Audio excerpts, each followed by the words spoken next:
Hello and welcome to part 2 of our webinar series, ESG and Sustainability, Smart Hacks for Early Wins. I'm Ron Locke, Managing Director of Sustainability Consulting for GNS Business Communications. We are a CSR A-list agency that helps organizations maximize the value of their corporate social responsibility activities. We've teamed up with BSI, the leading provider of business improvement solutions, and EQS Group, the leading technology provider for investor relations, corporate communications, and compliance, to provide you with tips for meeting the needs of investors and rating agencies when it comes to ESG. Today, we're going to focus on how you can best harness the power of digital and social media to address stakeholders' appetite for ESG information. Before I introduce my guest, though, I'd like to go over the platform we'll be using today. So if you want to submit a question, there is a Q&A pod over on the right-hand side. Just go down to the far right-hand corner and write in your question, send it to us, and we'll address those at the end. If you have an audio or technical issue, you can also use that Q&A pod to send a message to our producer, and we'll try to get to you as soon as possible. If you'd like to maximize the view to see the presentation better, just click on the exploding arrows icon that is up in the top right-hand corner. And then if you're on the phone, if you could just mute your line so as not to distract the presenters or the rest. So with that, I'd like our guest today. We have with us Susan Sheehan. She's Vice President of GNS Business Communications. She helps organizations evaluate their ESG performance, develop goals, and enhance their reputation through strategic communications. Welcome, Susan. Hi, Ron, and hello, everyone else. We also have with us Cédric Baumgarter. He's a Managing Director for EQS Group, where he leads efforts in Switzerland to help companies worldwide securely and efficiently fulfill complex national and international disclosure and compliance requirements. Welcome, Cédric. Hi, Ron. So to get us started, I wanted to share a couple quotes that come out of the SASB conference from this fall. And what you find interesting, I think, here is just how these large financial services organizations are basically saying ESG is no longer a niche criteria, but really is becoming standard operating procedure for evaluating investments. And I'd be curious, Cédric, from a European perspective, my guess is this has been standard operating procedure for some time.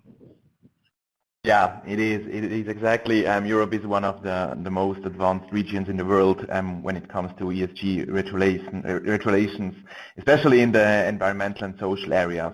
So back in 2013, the European Parliament and the Council adopted a regulation which was the first to require large public interest entities with more than 500 employees to report a non-financial statement consisting of environmental matters, social and employee aspects, respect for human rights, anti-corruption, bribery issues, and diversity in the board of directors. So I believe it is because of such early regulatory initiatives, European investors are more experienced in ESG integration in investments.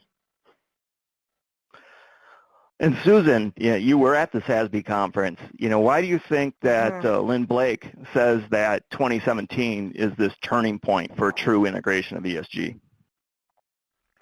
I think it's partially because of SASB, which SASB stands for the Sustainable Accounting Standards Board, and they came out just over a year and a half ago with provisional standards, one for each of the operating sectors of the North American economy, so covering everything from airlines to meat and dairy and everybody in between, providing very specific guidelines on what investors would consider to be material environmental and social issues. And they came out a year and a half ago with this, and it was a culmination of many years of work, but it really formalized and stated what investors care about in the North American market. So, the State Streets and the Goldman Sachs and all the other very large institutional brands were part of this initiative, and they've really come out and said this is important to us. And the reason is because sustainability is known to be a signal of performance, of future performance of a company. As the Bank of America said recently, their lead ESG analyst said sustainability is the best signal we have found for future risk. And so that's I always felt that once the big brands, the heavy hitters in the financial services came out public with their positions on E&S, that the North American marketplace would start moving quickly, and it has. Well, great, but I'm sure some of our listeners are thinking, ESG is pretty broad. So can you walk us through, how investors are evaluating issuers when it comes to ESG disclosure? Yes. So what, I go to many, if not all, of the leading conferences and gatherings of people in this practice area to really pick up, like, okay, what are the best practices now for issuers in North America, and sort of learning also from what the Europeans have been doing for some time. And I picked up this sort of four questions that an institutional investor might be asking about your company and as compared to your peers when making a decision whether to buy, sell, or hold, or change the mix of their portfolio. And the first question they would ask is, is it clear that the company has identified material E&S issues, environmental and social issues? And they'll look through information that's available in the public domain to determine the answer to that question. And the second question they will ask is there evidence that, not only has the company identified what's material, but has it started to incorporate these issues into its overall business strategy? And they have their means and ways to figure out the answer to that. The third question they would ask is, where is the information being communicated, and is it consistent in on your website, in the sustainability report, in your filings, in what the CEO is saying in the quarterly calls, or at the investor meetings? Is there consistency around the discussion of these material issues? And really important too is, is there evidence that it's being governed? Is there an environmental and social governance framework at the board level? So those are the questions that the big institutional investors are asking, and then they have their methodologies for getting to the answers. And, I mentioned the question about, is there evidence of a strategy? And it's really important to recognize that a report, a sustainability report, or a corporate responsibility report, or a CSR report, or however it's labeled in the company, that is not the sustainability strategy if the information in it does not suggest that there's a strategy behind it. So example on the left is a company that reported in their CSR report that human capital, perhaps, the recruiting of talented millennials is important to their business, but there's no evidence in the report or anywhere else that it's being measured or how it actually ties to the financial performance of the company. So an investor would question whether or not there's really a sustainability strategy behind this concept of human capital. Whereas in the second example, we're looking at a company that's talking about weather patterns and how that has impacted their business in the past, how it's had an impact on the bottom line last year, and what, therefore, the company's plans are for putting initiatives in place to mitigate against changing weather patterns, what kind of metrics it would be tracking, and actually disclosing how they're doing against those metrics. That's what investors are sophisticated enough now to be tracking when you're talking specifically about institutional investors. And so I'm sharing this quote. Chris Ailman is the Chief Investment Officer for California Teachers Fund, which is the world's largest teachers fund. They manage $220 billion worth of teachers' retirement funds. And like all retirement funds, they've got that long-term view. They're not day traders. They're buying and holding for a long time, and that's the kind of investors many or most companies would like to have more of. And he says they're screaming for consistency, and of course we don't have consistency in disclosure, whether it's in sustainability reports or financial reporting yet, and we may not for some time, but that doesn't matter. Investors are still taking the information, making their decisions with what they can get. But I will highlight here that he's talking about footnotes and boilerplate and how that is not information that they make use of, and that in fact investors not only get annoyed with footnotes and boilerplate, they are applying a risk premium to boilerplate statements. So statements that don't mean anything and that just don't have any real measurable or measured metrics tied to them are often just flagged as potential higher risk, and investors look at it that way. So they're really looking for good quality disclosure anywhere in the public domain. And the reason is because they use this data, they do use this data, and they use it in different ways. Everybody's got their own special sauce, but how they actually take publicly available information, I'm showing you a Bloomberg screen here, but they take this information in to their own frameworks, their own methodologies, their own spreadsheets and calculations. But they know that they just can't take this data off of Bloomberg's ESG screen and just assume that it's comparable, because it's not. So they might pull up the Bloomberg ESG screen, and by the way, you can go and do this. Every public company, somebody's got a Bloomberg subscription, Bloomberg screen. Go and talk to the people in your finance department and ask them to type in ESG Go on the Bloomberg screen for your company, and you'll see what your data looks like. And you'll also see what your peers' data looks like. I'm just showing you one screen cap here of 6 data points, but Bloomberg's tracking, well, at least 130, but they have about 500 different metrics that they track on environmental, social, and governance information. And they also track your CDP score, that's your carbon disclosure score if you are reporting, as well as Robeco-Sams data, which feeds into the Dow Jones Sustainability Index. They have Bloomberg's very own ESG disclosure and social disclosure scores. There's tons of information for investors to work with here.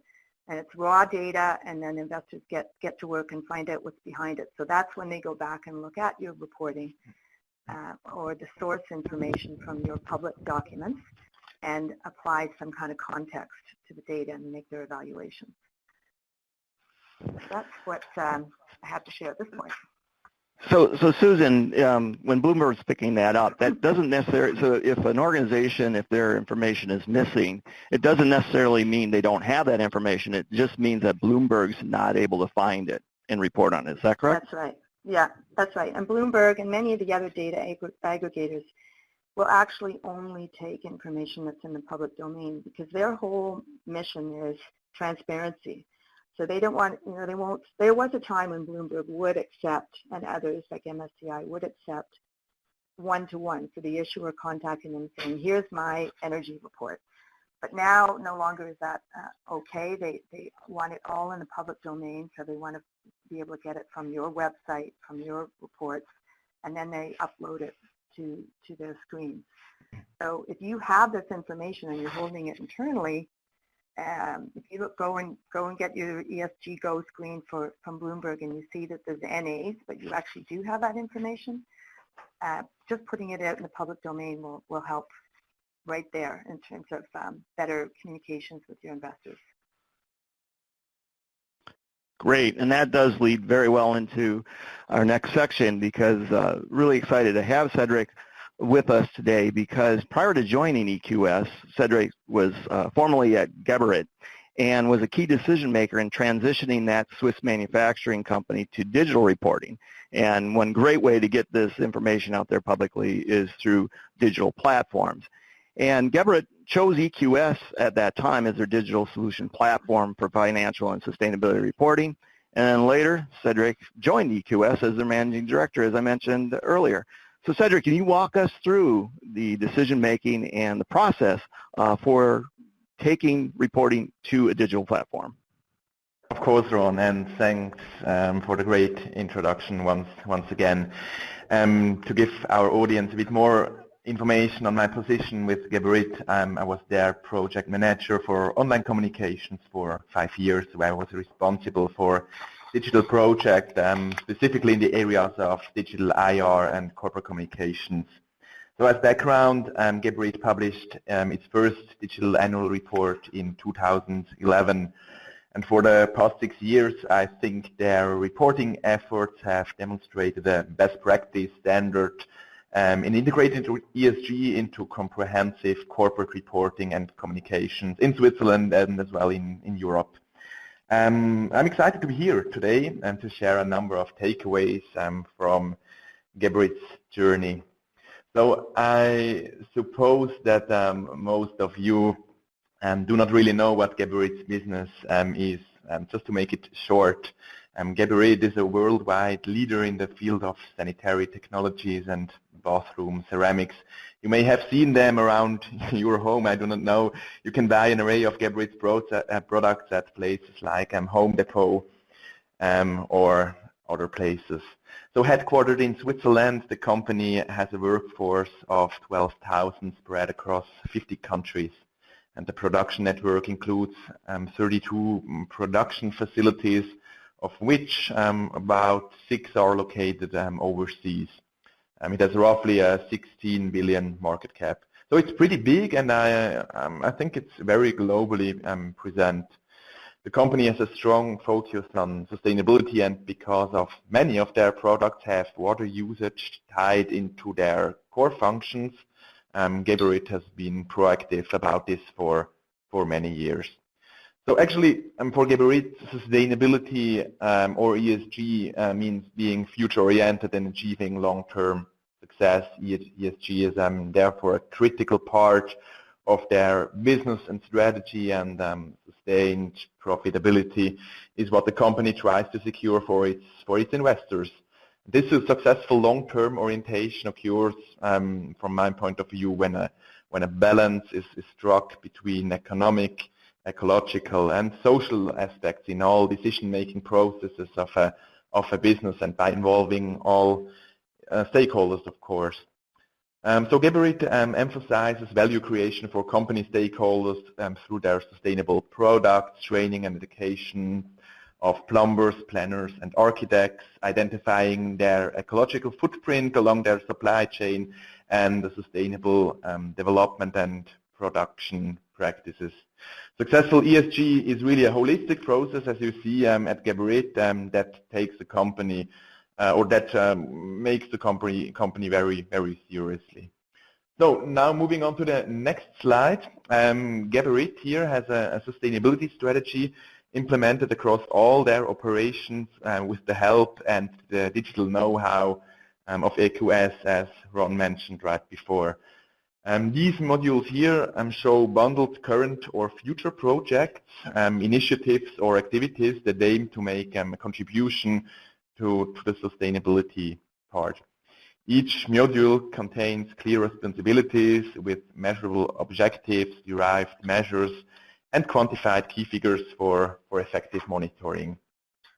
As I mentioned before, ESG is deeply positioned in Geberit's DNA, and up until 2010, a printed sustainability report was published annually, which included the most important facts and achievements in these areas. Well, however, in 2011, our team had the idea to further elevate the presence of ESG in our reporting, as more and more investors began to inquire about this. So our challenge was figuring out how to bring our existing sustainability reporting to the forefront, closer to the annual report, in order to increase awareness about our performances. The answer we found was quite simple. What was it? Actually, we found that we needed to combine and digitalize both reports to create the biggest impact possible. So the annual report and the sustainability report as a combination. And that brings me up to the next slide, or to the next page. So why did Geberit decide to digitalize the ESG report? Well, we wanted to take advantage, first of all, of the increasing importance of digital communication channels. With digital solutions, we could better target different stakeholders in our ESG communications, do so quickly, and receive analytical feedback about our efforts. So we welcomed the idea of an integrated publication concept that combined former fragmented reporting efforts into one comprehensive format that better told our story. As an integrated report, this new online version included the usual annual report with financial figures, and so on, but also contained a beefed-up sustainability report. And this state-of-the-art integrated report was not just about good PR and branding, but also ensured our key data and initiatives were clear to our stakeholders. The design and layout needed to be attractive, have an intuitive navigation, and looks consistent with our corporate website. I was asked several times in the upcoming years, what do digital reports really offer? My answer is quite simple. In an HTML-based digital report, sometimes dense information such as complex business models, strategies, or key figures can be combined with innovative, user-friendly, interactive features in order to generate a visually appealing and functional end result. By using all these nice interactive elements, financial and non-financial data can be visualized transparently and simply, so analysts and media can access and download key information in Excel or even in nice infographics. So this report format is easier to share in communications. Users have the ability to distribute specific links of the annual report in all established social networks, for example. For our team, a transition to digital was yet another way to show our commitment to transparent reporting. Since deciding to go with digital reporting in 2011, we have worked to further enhance content and the technology of the report every year since. And through analysis, for example, we were also able to see that this annual report was well received by the financial community. Every team, as you know, must assess return of investment, impact, and other KPIs. And we were able to make a strong argument internally to continue our digital reporting practice. So how did we measure measure user engagement in general on the annual report? Well, primarily we used Google Analytics, and we had the opportunity there for the first time ever to measure the interaction and reading behaviors of our stakeholders. Using the insights gained from these statistics, we became more effective in the following year's content preparation and improving the structure and navigation of our annual and ESG reports. We were able to see which pages users were looking at, how long they stayed on the website, how long they watched videos we provided, which documents or figures they're downloaded, or which devices they used to access the report. And these are all the goodies your marketing colleagues love to know, of course, as well. To the point of how we maximize the return on our integrated reporting efforts, we used the materials from our report for many different purposes throughout the year. I would like to point out that ESG was part of all publications, of course. For example, and this is visible on the slide here, Geberit issues several publications, such as a summary report, which gives a high-level overview of the strategy, state of business, as well as the most important financial analysis. We included the summary report in the annual general invitation that we sent to all shareholders. Another example is the annual facts and figures brochure. Our C-level managers used it, for example, for one-on-one investor discussions or on roadshows. For shareholders and investors who were also interested in the day-to-day business at the company, Geberit published a content-rich chronicle annually. In addition, the content was used in many communication activities. Of course, it takes more than a simple release of all these publications to underline your ESG commitment. You have to talk about it actively on all communication channels. So how did we do this at Geberit? Primarily distributing our publications to different target groups and doing it consistently. We also shared information during one-on-one interviews with analysts, group discussions with journalists, presentations, company tours, or other events. We promoted our digital report, of course, on our website and on social media channels. We took interesting facts and highlights from the ESG report in particular and used them in social media. There you have many possibilities to build short stories and dialogues with different audiences this way. So it's important, or it was important, to connect all your communication channels to continue increasing online report traffic. In terms of social media, we relied on Facebook, Google+, and YouTube to drive traffic to the report. And last but not least, we also submitted the report for numerous awards, and fortunately we won them. This resulted in nice publicity and recognition about our efforts, which strengthened our ability to communicate our long-term commitment to ESG. So, enough for the moment. Now let's go to it. What does an award-winning ESG report really look like? I'm going to show you a few features Geberit implemented in ESG communications and digital reporting in the upcoming slides. First of all, let's take a look to the sustainability strategy. Geberit created their digital map to present its core sustainability strategy of creating value simultaneously for many stakeholders, including shareholders.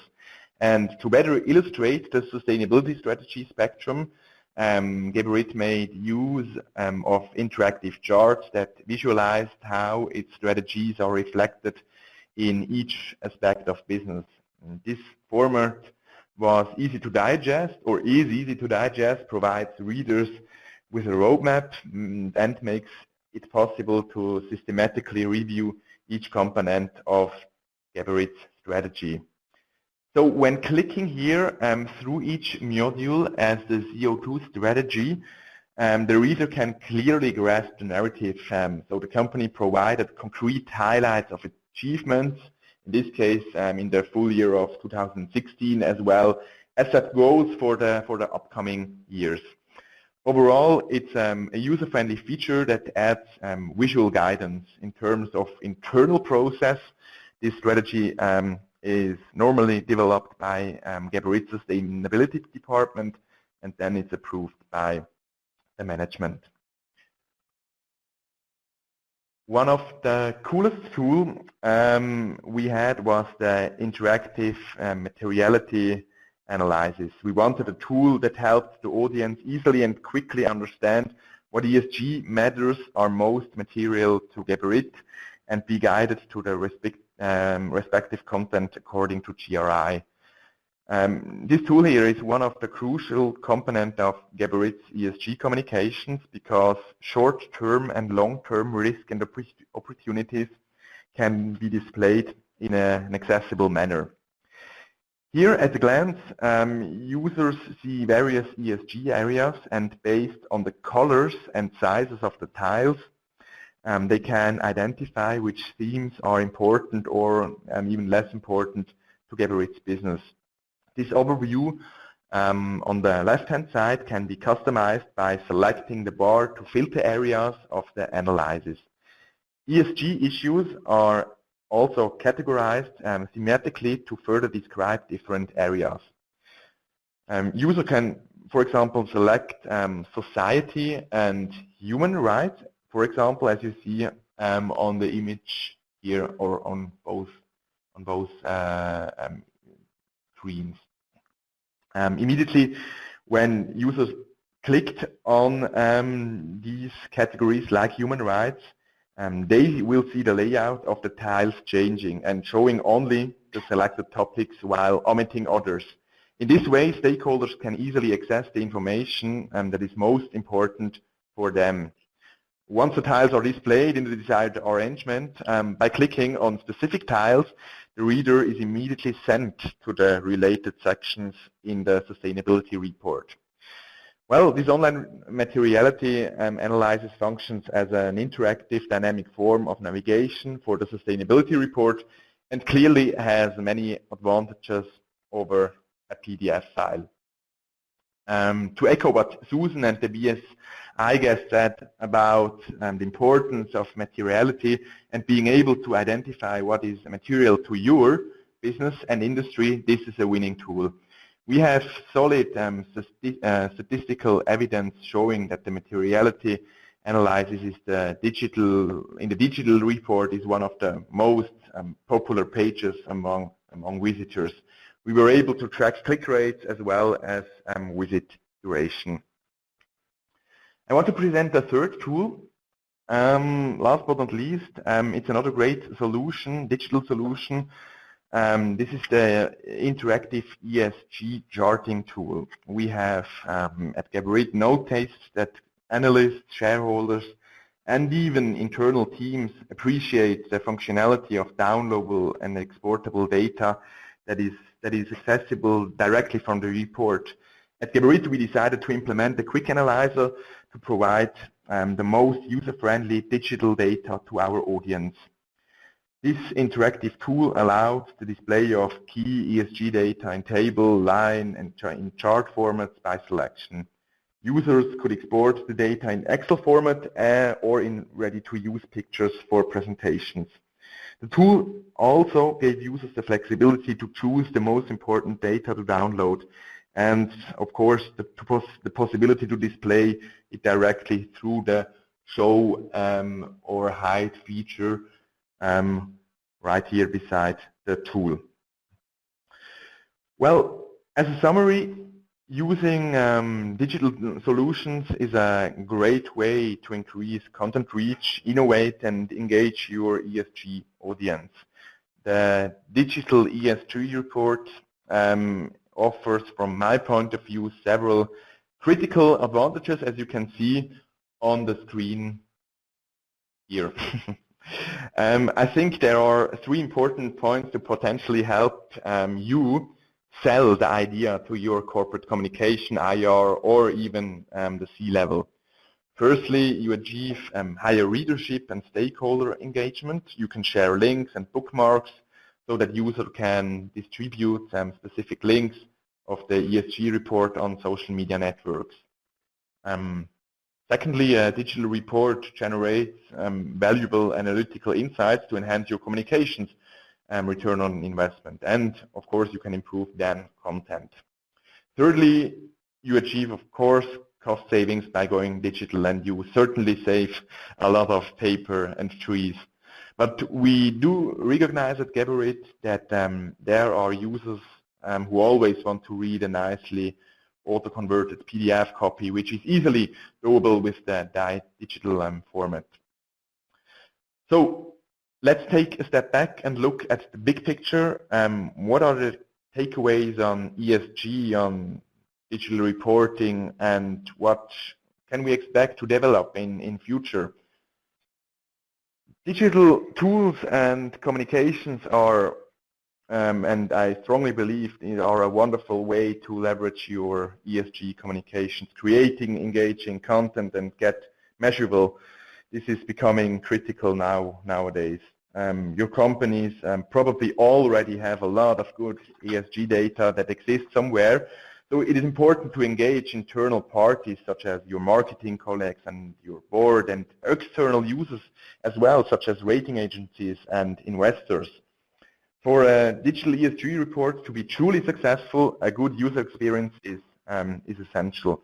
It is, of course, the key to gain insights on how external parties consume the information you publish to maximize the impact of your communications. Really, there is nothing better than digital tools in achieving all these objectives. Looking ahead, we expect a significant expansion of sustainability reporting in upcoming years, especially with the triggers created by the future CSR directive in the European Union and guidelines, of course, from the CSB. Companies will spend, I think they will spend a growing amount of time identifying relevant material issues and collecting and processing all these data. Your investors and stakeholders want to understand how this data reflects a clear strategy and commitment to ESG. So both financial and non-financial factors from the foundation of a form the foundation of a company's strategy. Through a company's business model, these inputs are transformed into various outputs, actions, and concrete key figures. And I think integrated reporting and digital tools can help showcase all these components. One last sentence from my side. I think many companies have very interesting, ambitious, and innovative strategies that are being developed and implemented. And it's a pity when these efforts are lost on their target groups due to feelings of being overwhelmed and put off by long, confusing reports. Interactive tools take the users by hand and show the topics that are most interesting and important to them. In this way, I think sustainability reporting is carried out in a targeted, engaging manner, and the effort involved is certainly worthwhile. Yeah, I think that's all from my point at the moment. Great, thank you so much, Cedric. And Susan, as Cedric pointed out, I mean, there's a lot of enterprise-wide collaboration involved, and obviously that's an investment in human capital, if not monetary capital. And can you just talk a little bit about just some best practices for making sure you get a return on that investment? Yeah, I think that, is where it all ends up, is, how are you going to get something back for the level of effort and investment of budget as well as internal resources to get that kind of best practice that Cedric was able to achieve in his work. So, the questions you want to be asking is, I think Cedric even mentioned, most companies are doing a lot of the right stuff, if not all of it, and they're not getting the recognition. They're not winning the awards that Cedric's company was able to do through the work that they did, and actually then getting recognition through awards because they're not gathering up that information and putting it in a meaningful way out in the public domain. So that's question number one. Are you missing recognition? Do your investors, second question to ask yourself is, do investors even know you have a strategy? Companies do. They do, they're not going out there, public companies, and not having management of environmental social issues going on internally. But they may not have it knit together as a strategy, and they may not be communicating it. And therefore, that begs the question is, more and more long-term stable investors are starting to veer away from companies that have not demonstrated that they've got their arms around this in a strategic way. So one of the, I think, really important to understand is we've got people on the call who are from IR, we've got people on this call who are from the sustainability side. It's that walking across the aisle thing that has to happen.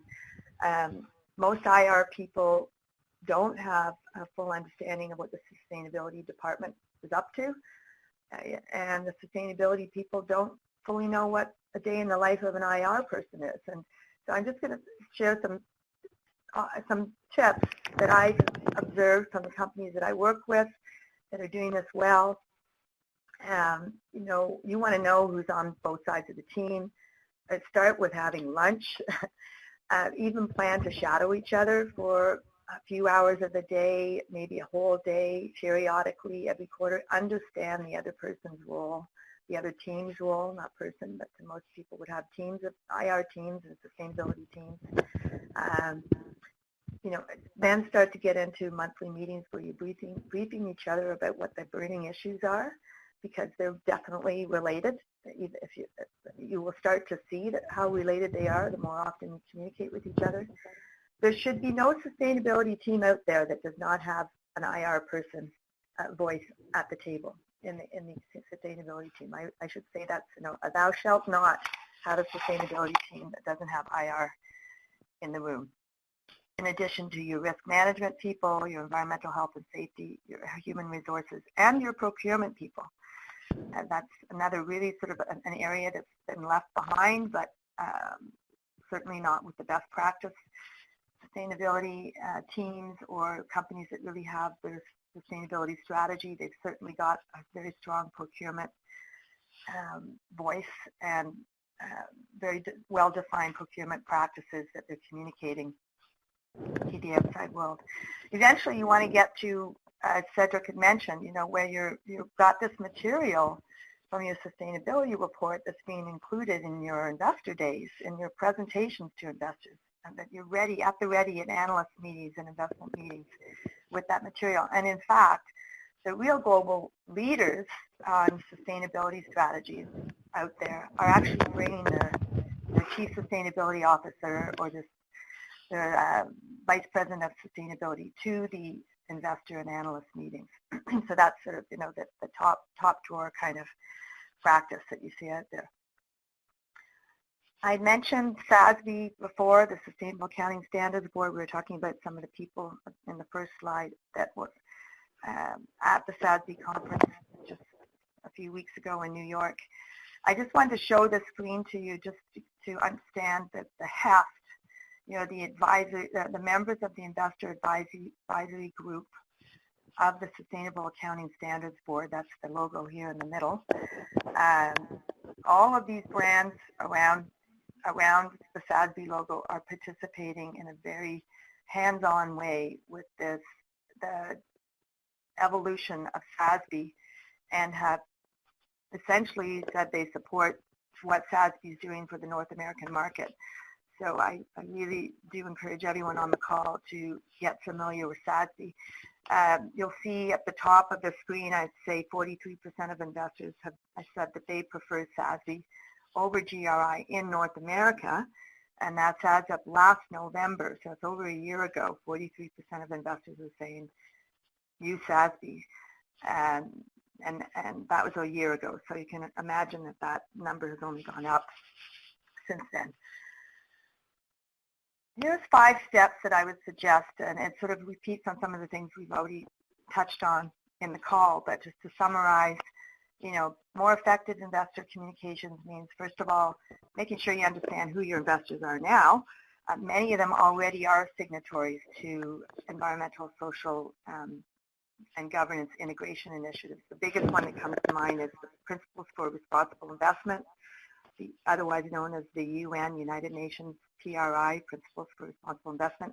Many of the companies, the BlackRocks, the Vanguards, the State Streets, et cetera, all those other companies that I showed on the prior screen, those investors are members of an investor profile. So find out who your investors are now that are already signed up.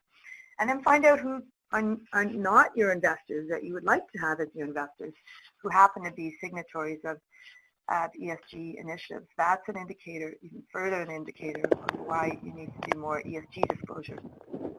Then, of course, is the benchmarking against your peers, who's disclosing what, who's doing a better job, who's not doing as well, sort of figuring out where you are, and that's a bit of a roadmap and where you want to go next in terms of disclosure.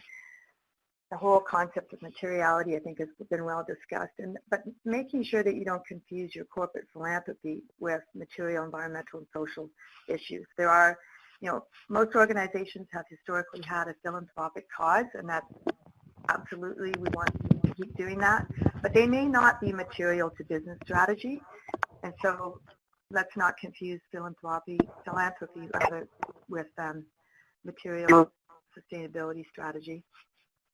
And then there's the whole realm of creating the investor-friendly communications. Cedric's given us some great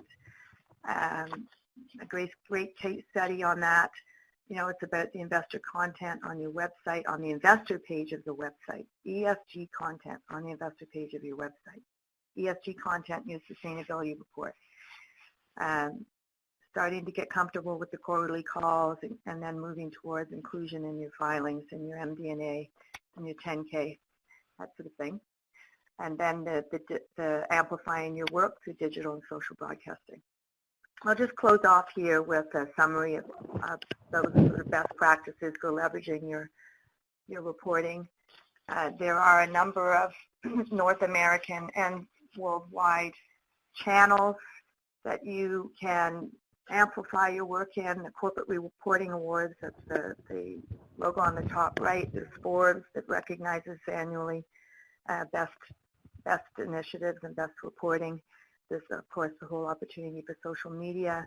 There's Corporate Register, which is another global database of all the corporate sustainability reports. You want to make sure when you do a report that you get get into the corporate register. There's 3BL Media, that's a great place for issuing your press releases and celebrating through 3BL the work that you're doing. And then there's all the targeted media channels, Sustainable Brands, Green Biz, Responsible Investment, which is out of the UK. They just had their annual US Responsible Investor Summit in New York last week as well.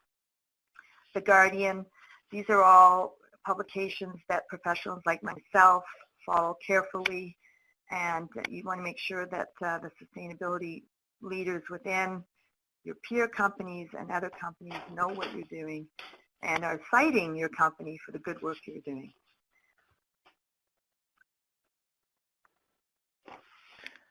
Great. Thank you so much, Susan. And looking at the clock, we're at the top of the hour, so we're not going to be able to get to questions. However, if you do have questions, please feel free to contact any of us, and we'd be happy to have a conversation with you. I'd like to thank our guests today for the great presentations that they provided, and I'd like to thank all of you who listened, and hopefully you take away some tips that can help you on your ESG journey. So thanks again, and tune in for future webinars. Thanks.